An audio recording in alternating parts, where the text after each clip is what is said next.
Montréal, 16 mai 2023. 5 coups de feu brisent le calme de l'après-midi. Une Mercedes noire s'encastre dans un mur de briques. À l'intérieur, Claudia Iacono, mère de famille et femme d'affaires, vient d'être exécutée en plein jour. Ce meurtre n'est pas seulement un crime, c'est la fin d'une loi ancestrale, celle qui protégeait les femmes de la mafia. Bienvenue sur Traces perdues. Abonnez-vous pour ne rien manquer de cette enquête au cœur de la trahison. Nous commençons maintenant. L'écho des détonations qui a retenti ce mardi après-midi au 4048 rue Jean Talon Ouest ne s'est pas arrêté aux limites du quartier de Côte-des-Neiges. Il a traversé les frontières du pays, résonnant dans les officines du crime organisé de l'Ontario jusqu'en Italie. La scène de crime est d'une violence froide, presque clinique. Le Salon Deauville, un établissement de beauté luxueux et respecté que Claudia Iacono dirigeait avec une main de fer dans un gant de velours, est devenu en une fraction de seconde le théâtre d'une tragédie grecque moderne. Les premiers intervenants du service de police de la ville de Montréal, arrivés sur les lieux quelques minutes seulement après les appels d'urgence, découvrent une situation chaotique. La Mercedes-Benz, moteur encore chaud, témoigne de la soudaineté de l'attaque.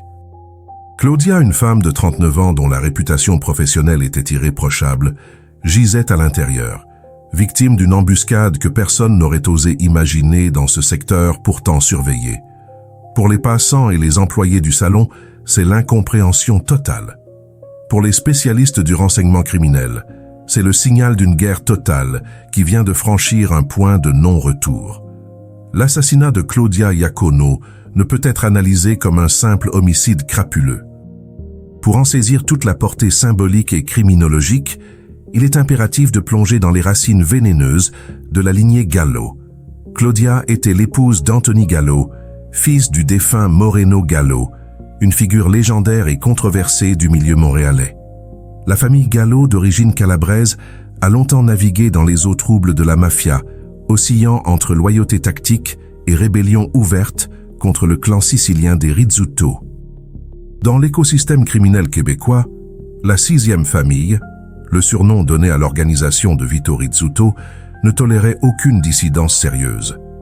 Moreno Gallo, après avoir purgé une peine pour meurtre, s'était retrouvé dans une position de fragilité extrême lors du retour de Vito Rizzuto au Canada en 2012.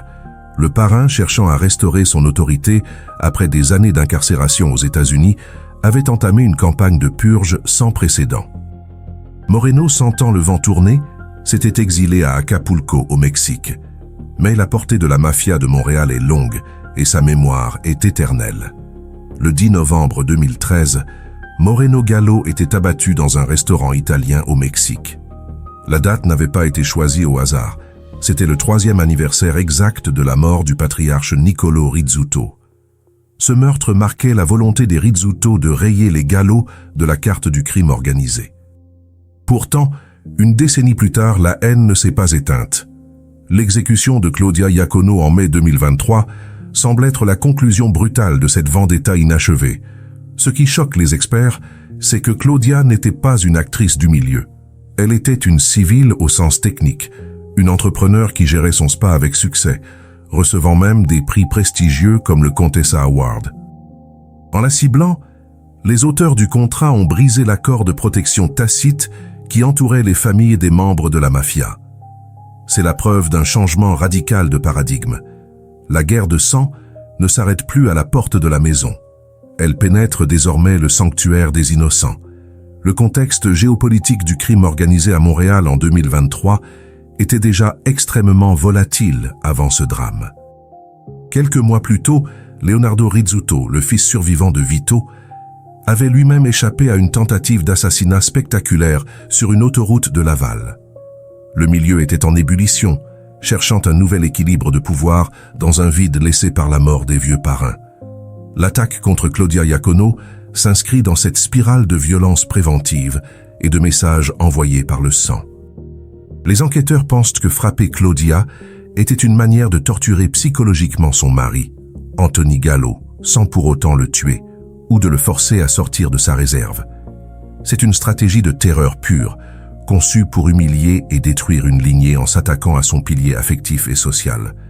La cruauté de l'acte, perpétré devant son propre commerce, souligne la détermination des commanditaires à ne laisser aucun répit aux survivants du clan Gallo. La victime, Claudia, représentait l'antithèse de ce monde de ténèbres.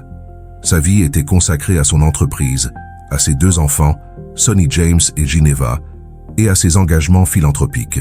Ses proches la décrivaient comme le soleil de leur vie, une femme dynamique qui s'investissait pour la sensibilisation à l'autisme et soutenait activement la fondation Myriam. Cette dualité entre sa vie publique exemplaire et le poids du nom qu'elle portait par alliance constitue le cœur tragique de cette affaire. Le Salon Deauville n'était pas seulement un lieu de travail, c'était le symbole de son indépendance et de sa réussite. Le fait que les tueurs aient choisi ce lieu précis, sachant qu'elle y serait vulnérable et prévisible, démontre une surveillance méticuleuse et un manque total de scrupules.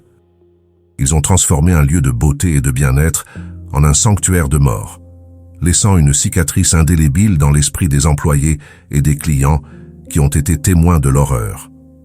L'enquête qui s'est ouverte immédiatement après le crime a rapidement pris une tournure interprovinciale, révélant les rouages d'une nouvelle forme de criminalité organisée au Canada. Le service de police de la ville de Montréal a dû collaborer étroitement avec la police provinciale de l'Ontario pour remonter la piste des exécutants. Ce que les détectives allaient découvrir allait changer leur compréhension de la mafia moderne. Les tueurs ne venaient pas des rangs traditionnels des soldats italiens de Montréal. Ils étaient de jeunes mercenaires recrutés dans la région de Toronto, des individus issus des gangs de rue n'ayant aucun lien de sang ou de tradition avec les familles en guerre. Cette externalisation de la violence permet aux commanditaires de créer une barrière de protection juridique et physique. Les tireurs ne connaissent souvent même pas l'identité de celui qui a signé le chèque, rendant la tâche des enquêteurs infiniment plus complexe. Alors que les rubans jaunes de la police étaient retirés de la rue Jean Talon dans les jours suivant le meurtre, l'ombre de la peur, elle, ne s'est pas dissipée. Les habitants de Côte-des-Neiges ont réalisé que les règlements de compte ne se passaient plus seulement dans les arrière-salles sombres de café de la petite Italie, mais en plein jour, là où ils font leurs courses et emmènent leurs enfants. L'assassinat de Claudia Iacono a agi comme un révélateur, celui d'une mafia qui ne recule devant rien, qui ne respecte plus rien, et qui est prête à tout pour assurer sa survie ou sa domination. Ce premier chapitre de notre enquête pose les bases d'une machination complexe, où l'honneur a cédé la place à la pure efficacité meurtrière. Dans les chapitres suivants, nous suivrons pas à pas les enquêteurs qui, grâce à la technologie et à la coopération policière, vont réussir à identifier les visages derrière les armes et tenter de percer le mystère des cerveaux qui ont ordonné la fin du code. Pour comprendre l'exécution de Claudia Iacono, il est impératif de s'immerger dans les méandres d'une guerre fratricide qui ronge le sol montréalais depuis plus de 15 ans. L'histoire du crime organisé au Québec n'est pas une ligne droite, mais une spirale de trahison où les alliances d'hier deviennent les arrêts de mort d'aujourd'hui. Au cœur de ce conflit se trouve la rupture brutale entre 2 factions qui, pendant des décennies, ont formé le pilier de ce que les autorités appelaient la 6e famille. D'un côté, le clan sicilien des Rizzuto, dirigé par le charismatique et redoutable Vito Rizzuto, et de l'autre, la faction calabraise, dont Moreno Gallo était l'une des figures de proue les plus influentes. Pendant l'âge d'or de la mafia montréalaise, ces 2 groupes cohabitaient dans une harmonie lucrative, se partageant les parts d'un gâteau immense incluant le trafic de stupéfiants international, les paris clandestins et l'infiltration massive de l'industrie de la construction. Mais cette paix apparente reposait sur l'autorité indiscutable de Vito. Lorsque ce dernier a été extradé vers les États-Unis en 2007 pour son rôle dans un triple meurtre commis à New York en 1981, le couvercle de la marmite a sauté, laissant place à une ambition dévorante et à des velléités de putsch. Moreno Gallo, le beau-père de Claudia, n'était pas un simple soldat. C'était un homme de poids, un stratège qui avait survécu à des décennies de turbulences criminelles. Cependant, durant l'absence de Vito Rizzuto, les rapports de force ont changé. Entre 2007 et 2012, alors que le clan Rizzuto subissait les assauts répétés de l'opération Colisée et les assassinats ciblés de ses leaders, dont le fils aîné de Vito et le patriarche Niccolo Rizzuto, une faction dissidente a commencé à émerger.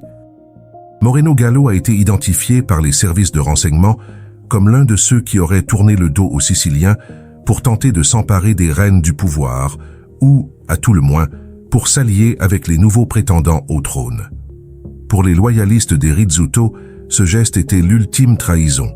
À son retour de prison, affaibli physiquement mais animé d'une soif de vengeance inextinguible, Vito Rizzuto a entamé ce que les chroniqueurs judiciaires ont appelé la Grande Purge.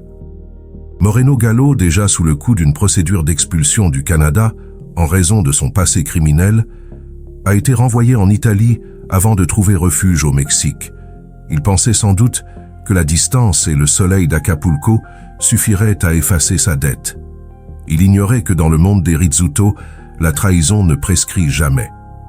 Le 10 novembre 2013 est une date gravée en lettres de sang dans les annales de la mafia. C'est ce jour-là à Acapulco que Moreno Gallo a été abattu alors qu'il dînait tranquillement. Le symbolisme était glaçant. Il s'agissait du 3e anniversaire jour pour jour de l'assassinat de Niccolo Rizzuto, le père de Vito. Le message était limpide. Une vie pour une vie, un père pour un père. Mais la mort de Moreno n'a pas suffi à apaiser les tensions. Elle n'a fait que déplacer le conflit vers la génération suivante. Anthony Gallo, le fils de Moreno et époux de Claudia, s'est retrouvé dans une position intenable. Bien qu'il ait toujours clamé haut et fort être un homme d'affaires honnête, s'investissant dans l'immobilier et les services numériques, le nom de Gallo restait une cible mouvante. Les rapports de police soulignent que, malgré ses dénégations, Anthony était perçu par le clan Rizzuto comme le dépositaire d'un héritage dissident. En 2023, la situation à Montréal a de nouveau basculé dans l'ultraviolence. Leonardo Rizzuto, le seul fils survivant de Vito, a été la cible d'une tentative de meurtre spectaculaire sur l'autoroute 440 à Laval en mars de cette même année. Bien qu'il ait survécu, l'attaque a relancé la machine à broyer. Dans ce contexte, chaque membre de la famille Gallo devenait une monnaie d'échange ou une cible psychologique. L'assassinat de Claudia Iacono est l'aboutissement de cette décennie de haine recuite. Pourquoi frapper Claudia? La réponse réside dans la cruauté stratégique du crime organisé moderne. Anthony Gallo était prudent, peut-être trop bien protégé ou trop discret. En revanche, Claudia était une cible douce. En tant que propriétaire du salon Deauville, sa routine était prévisible, son emplacement public et sa sécurité quasi inexistante. Frapper Claudia, c'était frapper Anthony au cœur sans lui accorder la noblesse d'une mort au combat. C'était une manière de lui signifier que sa lignée n'avait plus le droit d'exister sur le sol montréalais, que même ses enfants n'étaient plus à l'abri du fracas des armes. Cette tactique marque une érosion totale de l'éthique mafieuse traditionnelle. Autrefois, on disait que les femmes et les enfants étaient hors de portée. Cette règle, sans doute plus mythologique que réelle, servait au moins à maintenir une certaine forme de stabilité sociale autour des criminels. En la brisant, les commanditaires ont déclaré une guerre d'extermination totale. Ils ont transformé Montréal en un champ de bataille où la frontière entre le civil et le criminel a été délibérément effacée pour maximiser l'impact de la terreur. Le portrait de Claudia Iacono, tel qu'il ressort des témoignages de ses employés et de ses amis, contraste violemment avec l'obscurité de cette vendetta. Elle était décrite comme une femme passionnée, une gestionnaire rigoureuse qui avait su faire du salon Deauville une référence dans le domaine de la beauté au Canada. Sous sa direction, le spa n'était pas seulement un commerce, mais un pilier de la communauté de Côte-des-Neiges, employant des dizaines de personnes et participant activement à la vie locale. Elle était le visage public d'une famille qui tentait, du moins en apparence, de se normaliser. Son implication auprès de la Fondation Myriam pour l'autisme montre une femme tournée vers les autres, loin des codes de silence et de violence de son beau-père. Cependant, aux yeux de ses assassins, elle n'était qu'un nom sur un organigramme, un moyen d'atteindre un but supérieur. Cette déshumanisation est la marque de fabrique du nouveau crime organisé québécois, où les émotions et les liens sociaux ne sont que des vulnérabilités à exploiter. La chronologie des événements précédant le 16 mai 2023 révèle également une préparation minutieuse.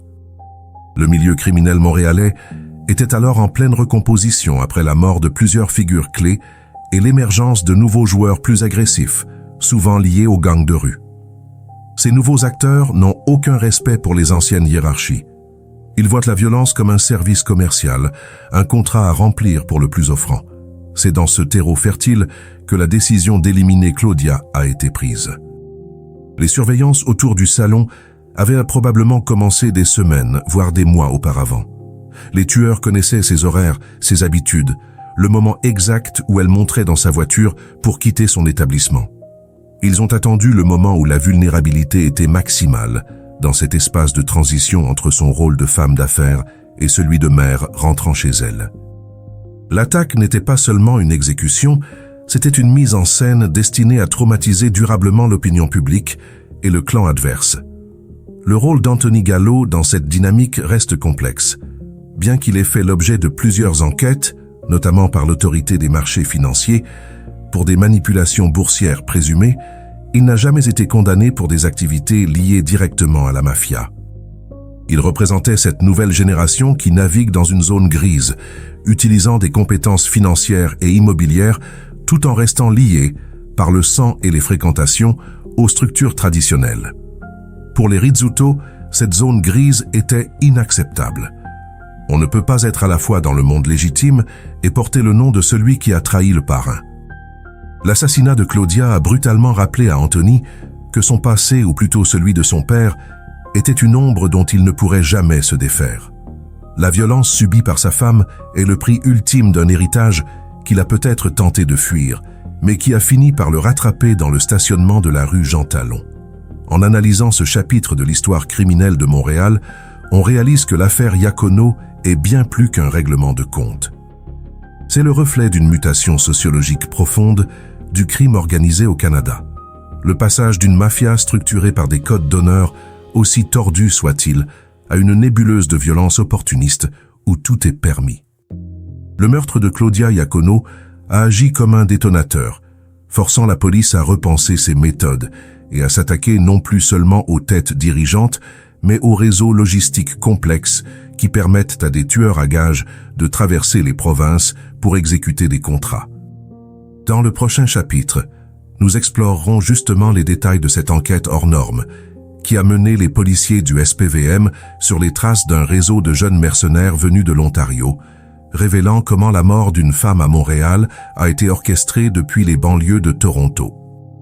L'écho des sirènes s'était à peine estompé sur la rue Jean Talon que la machine de guerre du service de police de la ville de Montréal, l'unité des crimes majeurs, se mettait déjà en branle pour une opération qui allait redéfinir les standards de l'enquête criminelle au Canada.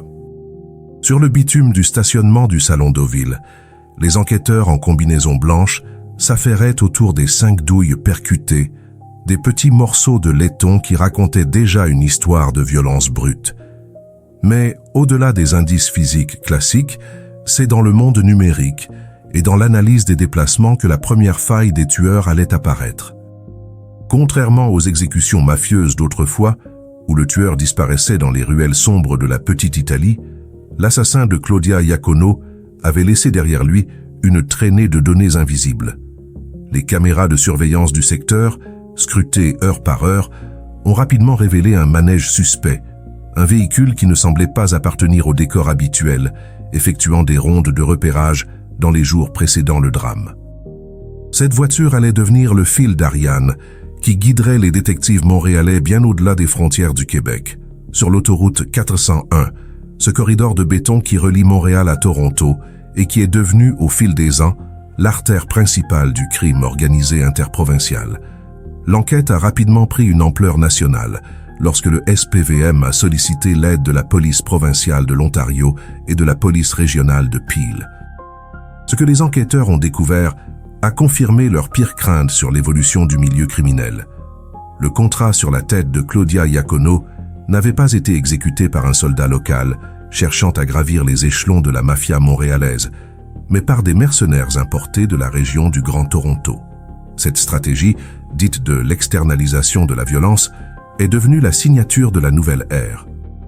En engageant des individus issus des gangs de rue de l'Ontario, les commanditaires montréalais créaient un mur de protection presque infranchissable.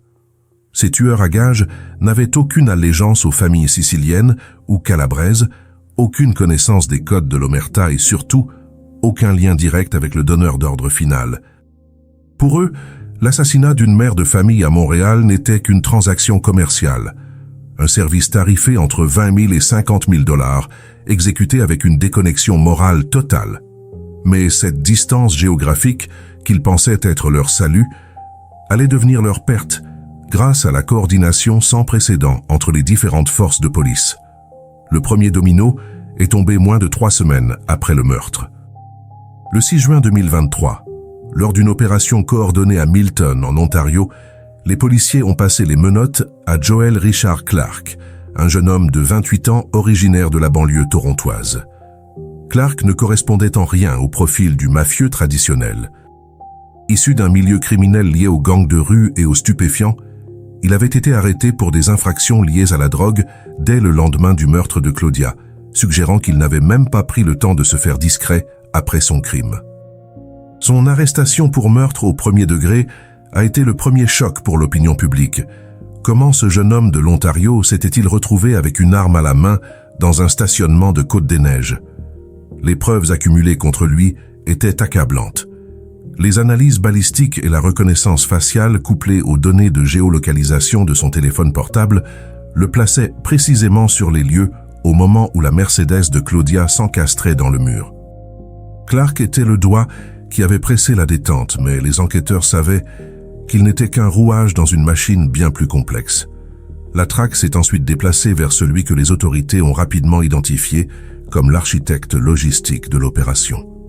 En août 2023, c'est au tour de Tyran André Greenidge, 31 ans, d'être appréhendé à Toronto. Si Clark était l'exécutant, Greenidge était perçu comme le cerveau opérationnel, celui qui avait orchestré le déplacement depuis l'Ontario, la fourniture des armes et la surveillance de la victime. Son arrestation a mis en lumière l'existence d'une véritable structure de meurtre à la carte. 16 individus utilisaient des véhicules de location ou des voitures volées munies de plaques clonées pour circuler entre les deux provinces, pensant pouvoir se fondre dans la masse des milliers de voyageurs qui empruntent l'autoroute 401 chaque jour. L'enquête a révélé une préparation d'une froideur effrayante. Des allers-retours entre Toronto et Montréal pour étudier les habitudes de Claudia, pour identifier les angles morts des caméras du salon Deauville et pour planifier une voie de fuite rapide vers l'ouest. Greenidge représentait cette nouvelle classe de criminels logisticiens qui vendent leur expertise organisationnelle aux factions mafieuses en guerre, transformant le meurtre en une opération de flux tendu. Cette collaboration entre le Québec et l'Ontario a révélé ce que les analystes appellent désormais le Nexus Toronto-Montréal. Ce corridor n'est plus seulement utilisé pour le transport de marchandises illicites, mais pour le transfert de capital humain meurtrier. L'avantage pour les commanditaires de la mafia montréalaise est triple. D'abord, la distance rend l'identification des suspects plus difficile pour les témoins locaux. Ensuite, l'absence de liens sociaux entre le tueur et la victime réduit les risques de fuite dans le milieu. Enfin, l'utilisation de mercenaires issus de communautés criminelles différentes crée un écran de fumée qui peut orienter les soupçons vers des conflits de gangs de rue plutôt que vers une vendetta mafieuse. Dans le cas de Claudia Iacono, cette stratégie a presque fonctionné, mais c'était sans compter sur la détermination des enquêteurs à ne pas laisser ce crime impuni. La mort de cette femme était devenue un symbole trop puissant pour que la police se contente d'arrêter les petites mains. Il fallait remonter la chaîne, comprendre comment les ordres circulaient entre les gratte-ciel de Montréal et les quartiers de l'Ontario. Pourtant, malgré ces 2 arrestations spectaculaires en 2023, l'enquête semblait buter sur un mur de silence concernant les complices locaux. Il était impensable que des tueurs venant de Toronto puissent opérer avec une telle précision dans les rues de Montréal sans une aide logistique sur place. Quelqu'un avait dû fournir les planques, quelqu'un avait dû indiquer le moment précis où Claudia serait seule, quelqu'un avait dû assurer le soutien immédiat après les coups de feu. Ce n'est qu'au début de l'année 2025 que ce volet de l'affaire allait enfin éclater au grand jour. Le 3 janvier 2025, une nouvelle vague d'arrestations a secoué le Québec. Kalial Nesfield, 28 ans, arrêté à Pincourt, et Shaniqua Paris, 31 ans, arrêté à La Chine, ont été jetés en prison. Ces arrestations marquent le lien manquant, la cellule locale qui a servi de guide et de support aux mercenaires torontois. Nesfield a été accusé de complicité totale dans le complot de meurtre, tandis que Paris faisait face à une accusation d'homicide involontaire, suggérant un rôle de soutien, peut-être comme conductrice ou guetteuse. L'implication de ces suspects locaux, au profil également lié aux gangs de rue plutôt qu'à la mafia traditionnelle, confirme la théorie d'une alliance hybride. Le crime organisé italien ne recrute plus seulement dans ses propres rangs pour ses basses œuvres. Il forme des coalitions opportunistes avec d'autres groupes criminels. C'est un changement sociologique majeur. L'omerta, qui reposait autrefois sur le sang et l'honneur familial, a été remplacée par un contrat commercial où la loyauté ne dure que le temps de la transaction. Mais cette nouvelle méthode a aussi sa faiblesse. Les mercenaires, n'ayant pas la culture du secret ancrée dans leurs racines, laissent derrière eux des traces numériques et relationnelles que les anciens n'auraient jamais laissées. Chaque appel téléphonique, chaque message crypté, chaque transaction financière devient une pièce du puzzle que les experts en cybersécurité du SPVM ont patiemment assemblé pendant près de 2 ans. L'assassinat de Claudia Iacono restera dans l'histoire comme le cas d'école de cette transformation. En 2025, alors que le processus judiciaire s'accélère, les détails qui émergent des documents de cour peignent le portrait d'une trahison à plusieurs niveaux. La mort d'une mère de famille dans un stationnement de Montréal a nécessité une logistique s'étalant sur des centaines de kilomètres et impliquant au moins 4 individus au rôle bien défini. Mais la question qui hante encore les couloirs du palais de justice reste la même. Qui a payé pour ce crime? Si les exécutants et les facilitateurs sont sous les verrous, les commanditaires, ceux qui ont ordonné que l'on brise le code de protection des femmes, se cachent toujours dans les ombres des conseils d'administration de la pègre. Le chapitre suivant nous emmènera au cœur du système judiciaire, là où la preuve scientifique affrontera les dénégations des accusés et où nous explorerons les conséquences sociologiques d'un monde criminel où plus aucune règle, plus aucun tabou ne semble désormais exister. Le silence qui règne aujourd'hui dans les couloirs du palais de justice de Montréal est trompeur. Derrière les portes closes des salles d'audience, où les dossiers s'empilent par milliers, se joue l'acte final d'une tragédie qui a redéfini les contours de la criminalité canadienne. Le procès de Joel Richard Clark, Tyran André Greenidge, Kalial Nesfield et Shaniqua Paris n'est pas seulement le jugement de 4 individus accusés d'avoir ôté la vie à une femme de 39 ans. C'est le procès d'une mutation, celle d'un monde souterrain qui a troqué ses derniers vestiges de moralité contre une efficacité froide et déshumanisée. Alors que les procédures judiciaires s'étirent jusqu'en 2025 et début 2026, la question de la préméditation ne fait plus aucun doute pour la couronne. L'utilisation d'armes à feu, les déplacements interprovinciaux coordonnés et la surveillance technologique pointent tous vers une conclusion inéluctable. Le meurtre de Claudia Iacono était une opération de précision, un contrat exécuté avec la diligence d'une entreprise légitime, mais avec la finalité de l'ombre. La condamnation potentielle pour meurtre au premier degré pèse lourdement sur les 3 principaux accusés masculins, tandis que l'accusation d'homicide involontaire contre Shaniqua Paris suggère une coopération ou une participation périphérique que la justice tente encore de quantifier. Mais au-delà des peines de prison à perpétuité qui se profilent, c'est l'impact sociologique de ce crime qui hante les experts. André Gélinas, sergent détective retraité du SPVM et analyste chevronné, souligne que l'assassinat de Claudia a brisé le dernier rempart qui séparait encore Montréal de la barbarie totale des cartels. Le mythe du mafieux gentleman, qui épargne les femmes et les enfants, a été enterré avec Claudia. Antonio Nicasso, l'un des plus grands experts mondiaux de la mafia, rappelle pourtant une vérité plus sombre. L'honneur n'a jamais été qu'une façade marketing pour le crime organisé. Quand l'objectif stratégique devient l'anéantissement total d'une lignée rivale, le sexe de la victime n'est plus qu'un détail tactique. En tuant Claudia, les commanditaires n'ont pas seulement éliminé une cible, ils ont envoyé un message de terreur absolue aux survivants de la famille Gallo. Il n'existe plus aucun sanctuaire, aucune zone grise, aucune limite à la vengeance. Le traumatisme de cette affaire ne s'est pas arrêté le jour de l'arrestation des suspects.